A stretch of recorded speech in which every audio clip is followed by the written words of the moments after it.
Ассалаумағалейкум қыздар, қалдарыңыз қалай? Арнама қош келдіңіздер. Есімім Асия. Бүгін сабақта сіздермен осындай варежка тоқып үйренетін боламыз. Бұл бізде ересек адамға арнап тоқылған индийский клин тәсілі арқылы жасалынған қолғап. Бұл қолғапты жалпы ұзындығы менде 24-5 см болды. Ал резинасы 7,5, яғни 7,5 см болды. Бұл варежкеді қолғапты тоқу үшін бізге Alize Lana Gold жібі мен Alize Angora жібі қажет болады. Этикеткаларын экранға қалдыратын боламын. Вышивкасын жасау үшін Yarnart джинс жібінің қызыл түсін қолдандым. Сондай-ақ 3,5 мм специя, маркер және ине қажет болады. Дайын болсаңыздар, бисмиллахпен бастаймыз. Қыздар, бұл варежка бізде стандарт размерге тоқылады. 40 петлямен бастаймын. Осыншалықты жіп алып қаламыз. Және спицамызға 10 петля тоқитын боламын. Бірінші спицаға 1. Әдеттегі тәсіл бойынша ең оңай жолымен осылай 10 петля шалып аламын. 2, 3, 4, 5, 6, 7, 8, 9, 10. Және келесі спицаға да 10 петля теріп аламыз. 1, 2, 3, 4, 5, 6, 7, 8, 9, 10. Үшінші петляға да 10 петля. 1, 2, 3, 4, 5, 6, 7, 8, 9, 10. Және төртінші спицамызға 11 петля теріп аламыз. 11-ші петля ол бізде кругты бекіту үшін керек болады. 2, 3, 4, 5, 6, 7, 8, 9, 10 және соңғы 11-ші петля. 4 спицамызға да петляларды іліп алдық. Енді кольцо қылып бекітеміз. Бәрін оңғаратып аламыз өзімізге ыңғайлап. Және бірінші тұрған петляны соңғы оң қолымызда тұрған спицаға кигізіп аламыз.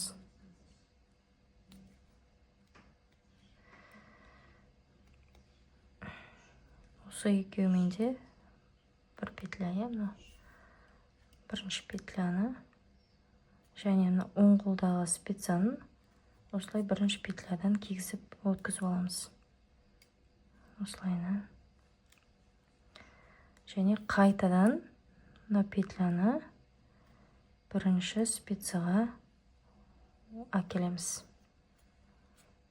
Осылай бізде круг бекітілді. Ары қарай резинка тоқитын боламыз. 2-2, яғни 2 оң, 2 теріс. 5-ші спицамызбен 2 оң, 2 теріс тоқып шығамыз рядтың соңына дейін.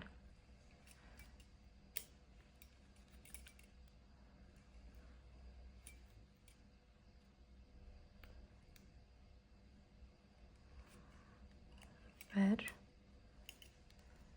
2 және 2 теріс.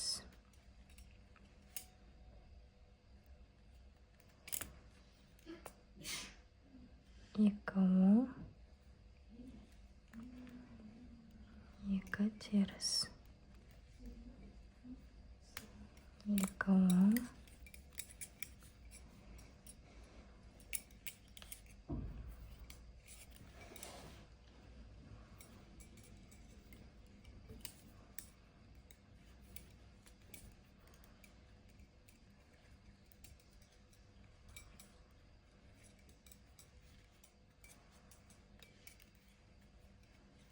бірінші ряд тоқып болдым. Қалған рядта да дәл осылай узор бойынша оңның астынан оң, терістің астынан теріс өзімізге қажет ұзындыққа дейін резинкасын тоқып аламыз.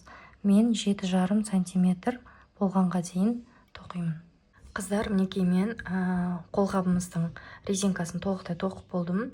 Менде барлығы 23 қатардай болды, яғни 7,5 сантиметр. Менде қыздар қолғаптың оң қолы дайын, енді сол қолын тоқитын боламыз. Қазір резинкасын тоқып болғаннан кейін бір қатар оң тоқимыз да, ары қарай қолғаптың қолын қалай шығару керек, яғни бас бармақты қалай шығару керек екенін көрсететін боламын. Мен де қазір бір қатар тоқып алдым, сіздер де тоқып алыңыздар. Содан кейін қолғаптың бас бармағын шығаруды көрсететін боламын. Бізде барлығы 40 петля, сол 40 петляны екіге бөлеміз, яғни алдыңғы үстіңгі жағы 20 петля және астыңғы жағы 20 петлядан. Бас бармағын шығару үшін астыңғы жақтағы петляны тағы екіге бөлеміз. Сонда 10 петлядан болады, 10 петлядан болу керек. Бірақ біздің мына жақ бөлігінде қол саусақ болғандық себепті осы жақтағы қатарға, осы жаққа көбірек петля бөлуіміз керек, яғни бір петля артық бөлеміз, 11 петля болады. Және тағы 2 петля артық қосамыз, ол бізде бас бармақ пен баланүйректің арасында осындай ойық тартылып қалмас үшін, яғни былай қозғалтқан кезде еркін қозғалу үшін 2 петля тағы да дополнительно қосамыз. Сонда бізде мына жаққа қарай 13 петля, былай қарай 7 петля қалу керек. Бір қатар оң тоқып алған болсаңыздар резинкадан кейін, енді осы бас бармақты шығаратын боламыз. Бізде мына жағында 7 петля қалу керек. 7 петлядан кейін маркер қойып алайық. 1, 2, 3, 4, 5, 6, 7. 7 петля. Содан кейін маркерді кіргізіп осылай орналастырып аламыз. Және 13 петля бізде 13 петля екінші жақ бөлігінде болу керек. Мінекей, саусақ шығатын жағымыз. Біз бірақ есептейміз, 11 петля саусаққа, дополнительно 2 петляны есептемейміз, 11 петля саусаққа деп есептейміз. Және осы 11 петляны есте сақтап қаламыз. Не үшін? Өйткені бізге мына жақта петлялар прибавка жасаған кезде 11 рет прибавка жасайтын боламыз. Сол үшін осы 11 петляны ойымызда сақтап қаламыз. Қазір қалай прибавка жасау керек көрсетемін. Ал қыздар, бұл бізде сол қолымыздың үлгісі, оң қолымыздың үлгісін видеоның соңында көрсететін бола. Міндетті түрде соңына дейін қараңыздар видеоны. Дұрыс шығу үшін 7 петляны тоқып аламыз.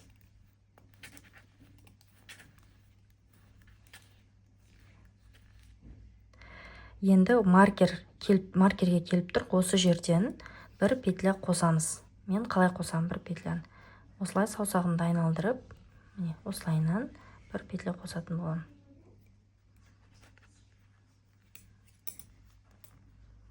Осы жерді қаттырақ тартамыз, тесік қалып қалмау керек. Нығыз етіп тоқуға тырысамыз. Ары қарай жалғастырамыз.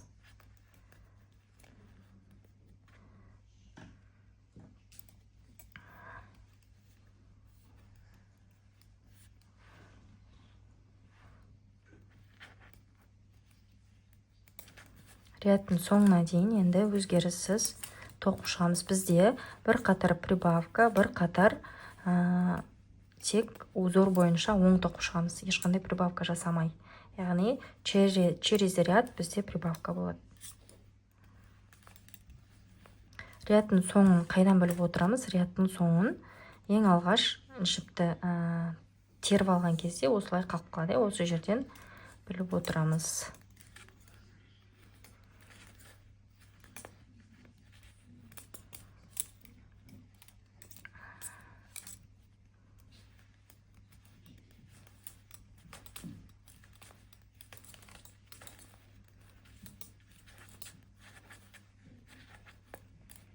Ряд аяқталды.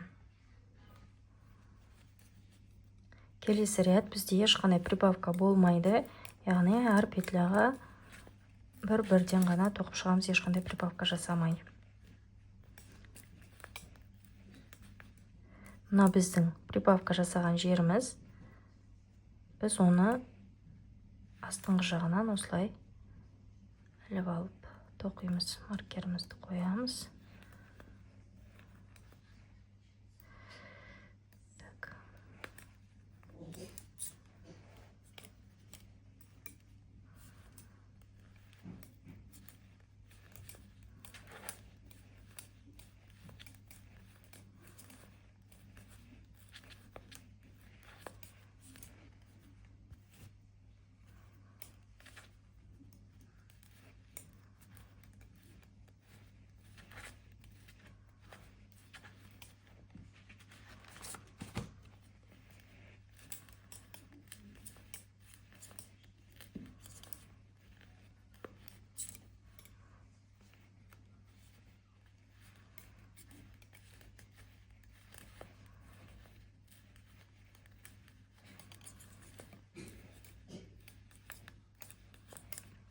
Ряд аяқталды. Келесі рет бізде тағы да прибавка болады. Прибавканы тағы да дәл алдыңғы қатардағыдай жасаймыз.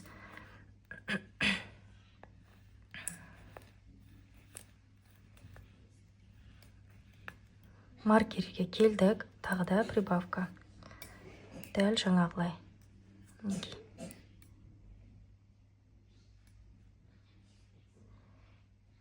Осылай. Маркерді көшіреміз. Ары қарай реттің соңына дейін тоқып шығамыз. Келесі рет прибавка болмайды, өзгеріссіз барлық петляны тоқып шығамыз бір-бірден. Және бізде екінші рет прибавка жасалынды. Енді қалған прибавкаларды жасаймыз. 11 прибавка болғанға дейін осылай тоқып шығамыз. Түсінікті деп ойлаймын. Дәл осылай көрсеткен тәсіл бойынша тоқып шықсаңыздар, келесі тоқып болғаннан кейін кездесеміз. Келесі этабында.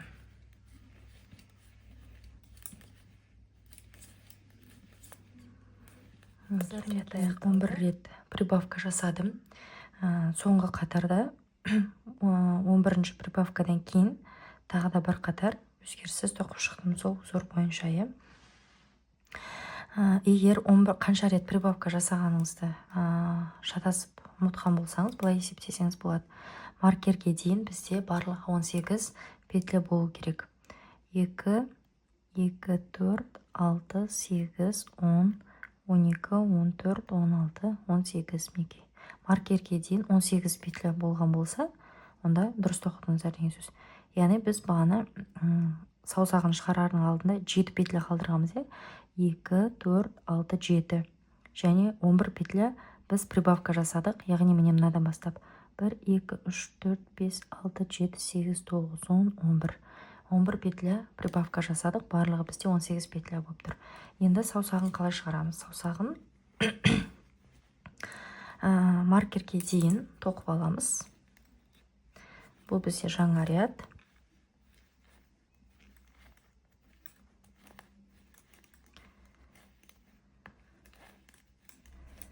Маркерге дейін тоқып аламыз.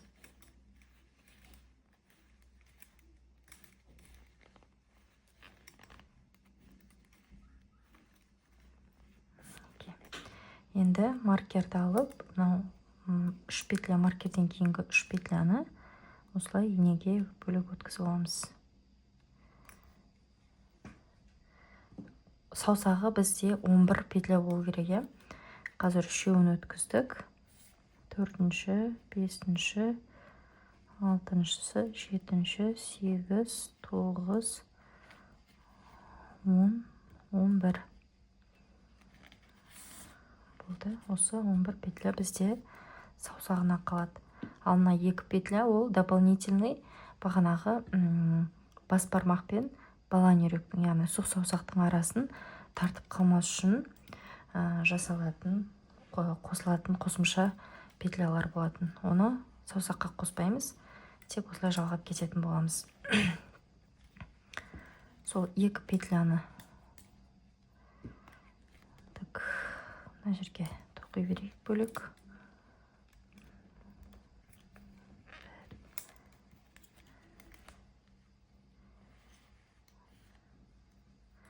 ары қарай узор бойынша жалғастырып тоқимыз. Тек осы жерлерін қатты тартып нығыздатып тоқып алыңыздар, тесік болып қалмайтындай. Енді әр петляға қайтадан 10 петлядан айналу керек. Әр спицада 10 петлядан айналу керек. 3, 4, 5, 6, 7, 8, 9, 10.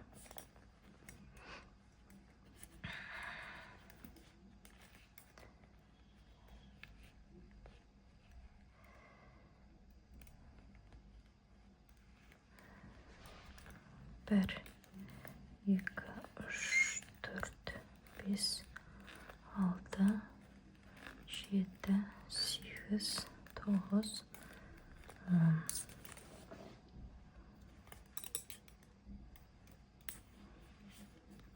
Мына жердегі петляларды бөліп аламыз. 1, 2, 3, 4, 5, 6, 7, 8, 9, 10.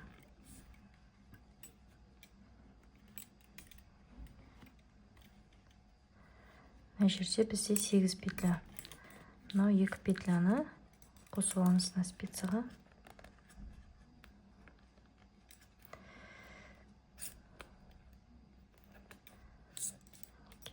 Барлығы 10 петля болды.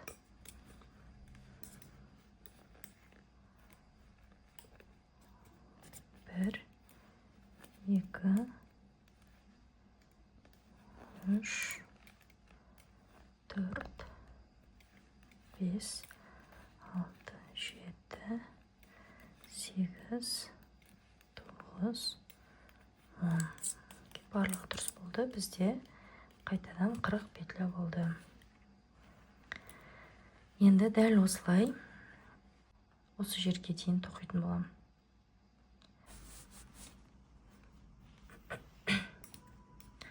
Енді қазір қалай қысқарту керек көрсетемін.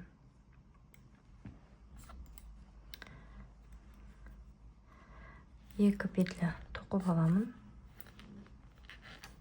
Және мынау тұрған 2 петляны, сол қолымда тұрған 2 петляны былай қарай айналдырып қайта кигіземін.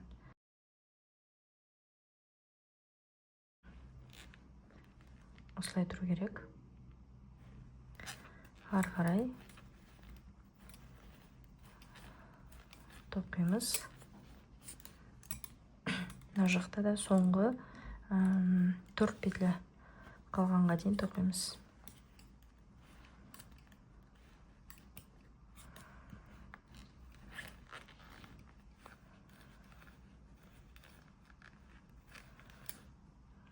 Төрт петля қалды. Енді ешқандай ауыстырмай, осылай астыңғы жағынан екеуін бірге тоқимыз. Және 2 петля. Мына жақтағы келесі беті. Тағы да 2 петля тоқып аламыз. 2 петляны айналдырамыз. Іш жағынан осылай екеуін бірге тоқимыз. Тағы да ең соңында 4 петля қалғанға дейін өзгеріссіз тоқимыз. Келесі спица.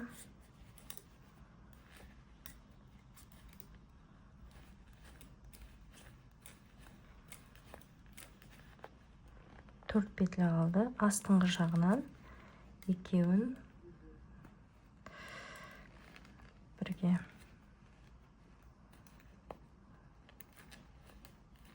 Және соңғы 2 петля. Дәл осылай қысқартатын боламыз. Тағы да 2 петля тоқып аламыз. 1, 2. Мына жерде қысқарту керек. 2 петляны осылай айналдырып аламыз. Және ішкі жағынан артқы стенкадан, яғни осылай екеуін бірге тоқимыз. Соңында 4 петля қалғанға дейін келесі спицамыздан жалғастырамыз.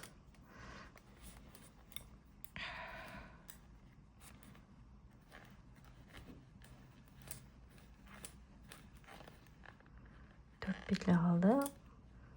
Бұл жағында ең астынан алып алдыңғы стенкасынан тоқимыз, яғни бер жақтағы стенкасынан. Соңғы 2 петля. Келесі айналдырамыз. 2 петля тоқып аламыз. Тура осылай бекітетін боламыз. Екеуін бірге оң. Соңғы 4 петля қалғанға дейін өзгеріссіз.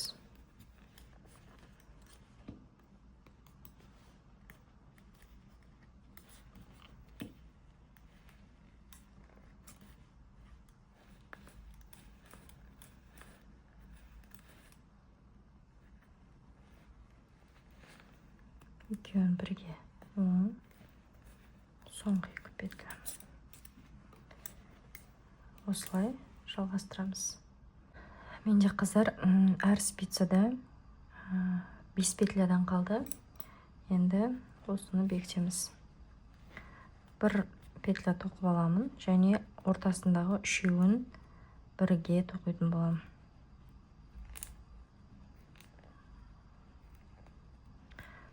Ортасындағы 3 петля бірге бір оң болады. Және соңғы петля, және келесі жағынан да дәл солай. Алғашқы петляны тоқып аламыз. Ортасындағы 3 петляны бірге.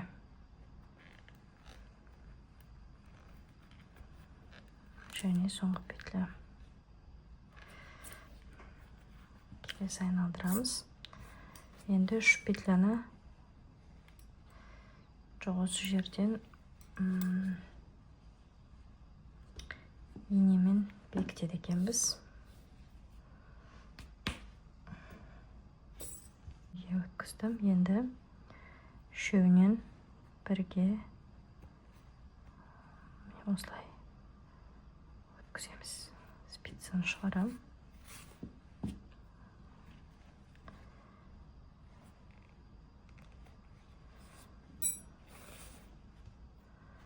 Осылай бекітеміз.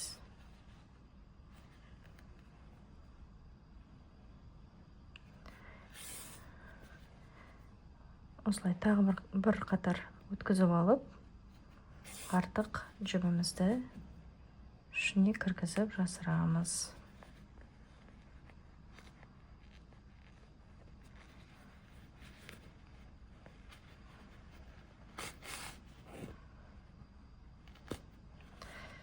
Астына іш жағынан кіргізіп, артынан жасып жібереміз. Қазір саусағын тоқып алу керек. Спицамызға өткізіп аламыз. Бір жағына 5, бір жағына 6 петлядан келеді. 1, 2, 3, 4, 5, 6. Және екінші спицаға 1, 2, 3, 4, 5 шыбымызды алып тастаймыз. Енді 2 петлядан жанына қосамыз. Яғни мына жерлерден, мына жақтан 2 петля, мына жақтан 2 петля аламыз.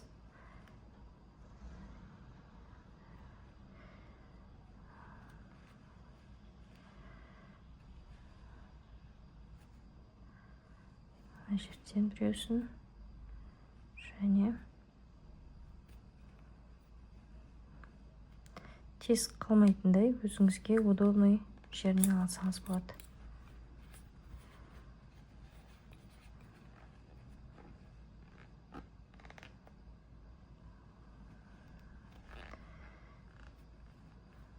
Осылай болсын.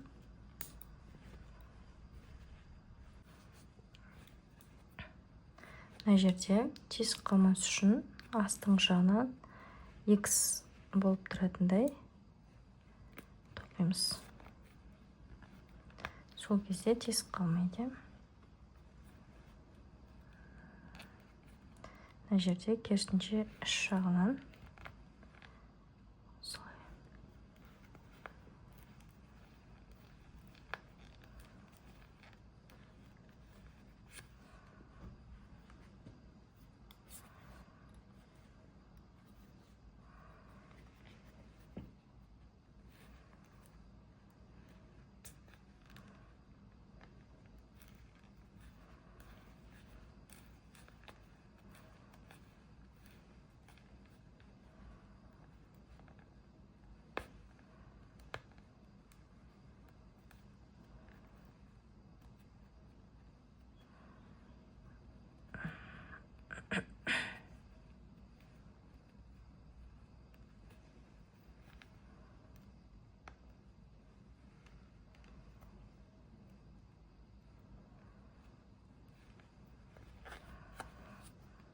тесік қалмайтындай тоқып алдым.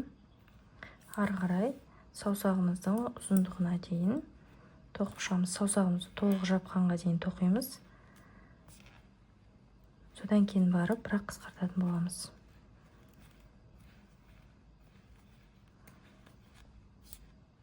Қыздар, саусағымды бас бармағын толықтай жауып тұрғанға дейін тоқыдық. Енді қысқартатын боламыз.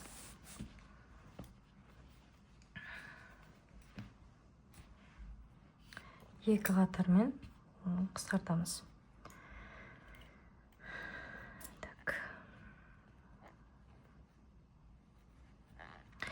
Екі петлядан қысқартамыз.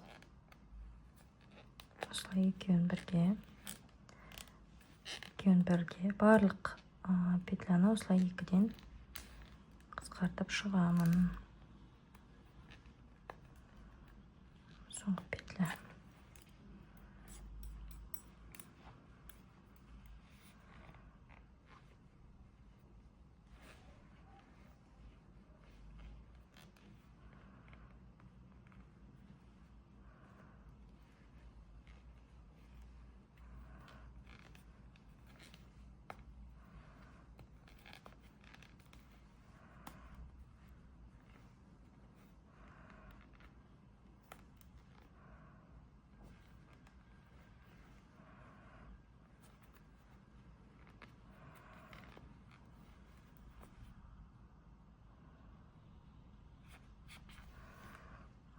Тағы бір қатар қысқартып шығамын.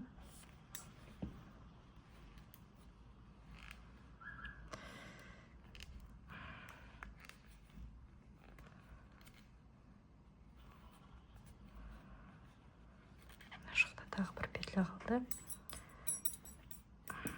Спицаға көшіріп аламыз.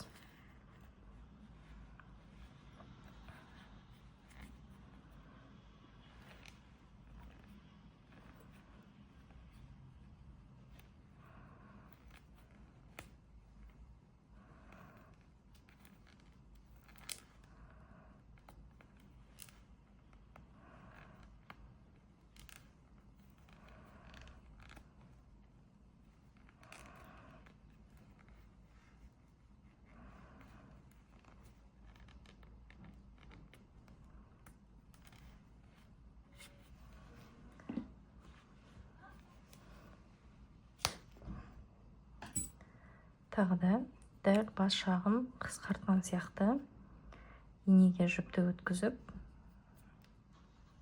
бекітіп ала саламыз.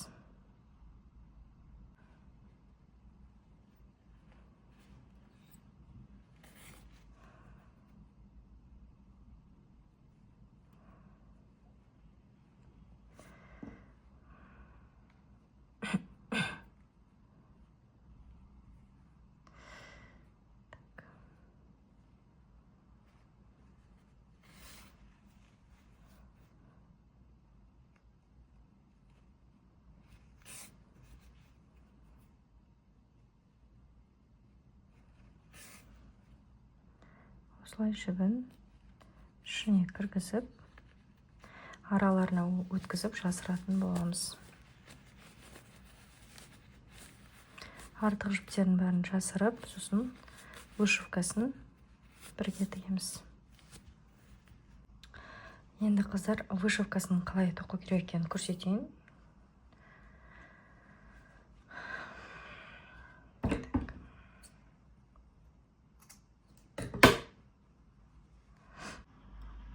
Осылай инені өткізіп аламыз.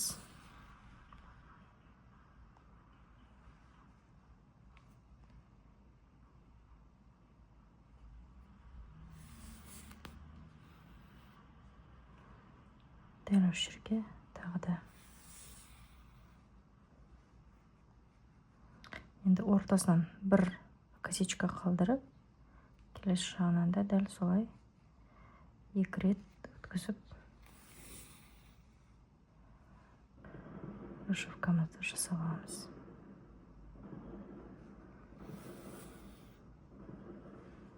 Осылай. Жіпті негізі ішінде қалдырып, бірден жасырып отырамын.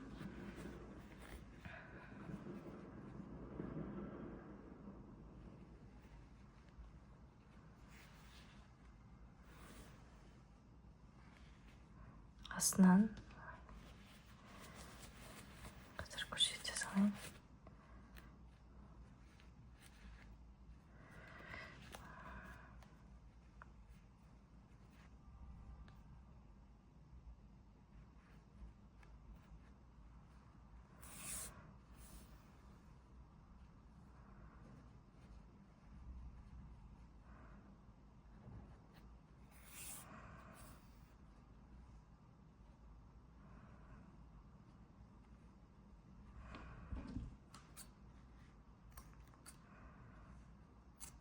Осылай артық жіптерін қиып, барлық вышивканы жасап аламыз. Қазір біз сол қолын тоқып болдық. Енді оң қолын қалай тоқу керек екенін, яғни оң бас бармақты қалай шығару керек екенін көрсетемін. Ол үшін біз жаңа 11 плюс дополнительно 2 петля мына жаққа алған болатынбыз. Енді осыны келесі наоборот жағына жасаймыз. Яғни 11 плюс 2 петляны мына жақ бөлігіне жасаймыз. Қазір бірінші 11 плюс 2 петля тоқып аламыз. 1, 2, 3, 4, 5, 6, 7, 8, 9, 10, 11 және плюс 2 петля, яғни 13 петля. Енді осы жерден маркер қоямыз. Маркер қойып, прибавка жасайтын боламыз. Біз жаңа прибавка жасаған кезде былайынан жасадық. Сол қолдың бас бармағын шығаратын кезде прибавканы осылайынан ілген болатынбыз. Енді оң қолдың бас бармағына прибавка жасау үшін былай жасаймыз. Керісінше орап аламыз. Былайынан емес. Керісінше былайынан орап аламыз. Мінекей былайынан. Және астыңғы жағынан осылай аламыз. Мінекей. Ары қарай әр петляны узор бойынша тоқып шығамыз. Яғни оң қылып.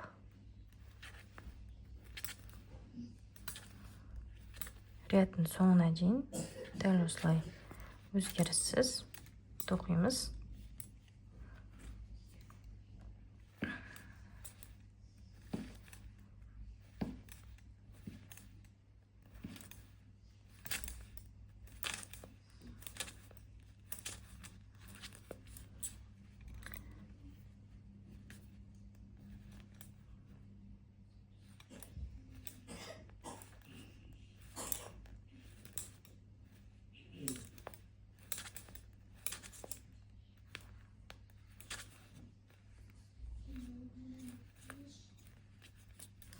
Ряд толық аяқталды. Келесі ряд бізде прибавка болмайды, яғни әр петляға бір-бірден узор бойынша тоқып шығамыз. Прибавка жасамаймыз.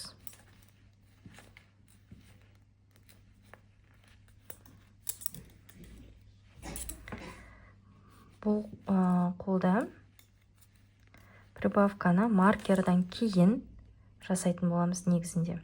Ал бағанағы кезде маркердің алдында жасағанбыз, сол қолын тоқитын кезде. Енді былай сыртынан емес, керісінше іш жағынан прибавканы тоқу үшін ішінен алатын боламыз осылайынан. Сол кезде біздің осы жақ прибавка қосылған жерлеріміз әдемі болып шығатын болады.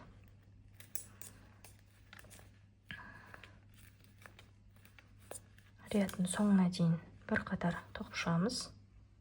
Ряд толық аяқталды. Енді тағы да келесі рядта прибавка болады.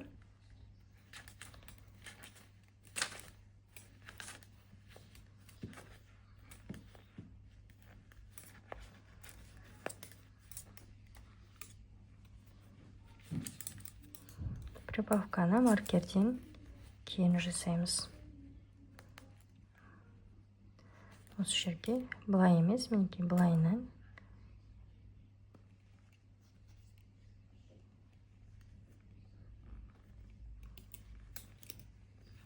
Осылай 11 рет через рядтан прибавка жасаймыз. Келесі ряд бізде прибавка болмайды. Одан кейінгі рядта 3-ші прибавка, одан кейінгі ряд 5 прибавка, одан кейінгі ряд 4-ші прибавка деген сияқты жалғастырып тоқып кете береміз. Түсінікті болды деп ойлаймын. Осымен менің қолғабым толықтай дайын болды. Екеуінде вышивкасын жасап қойдым осылай. Қазір қолға киіп көрсетемін. Өте еркін тұрады қолымда.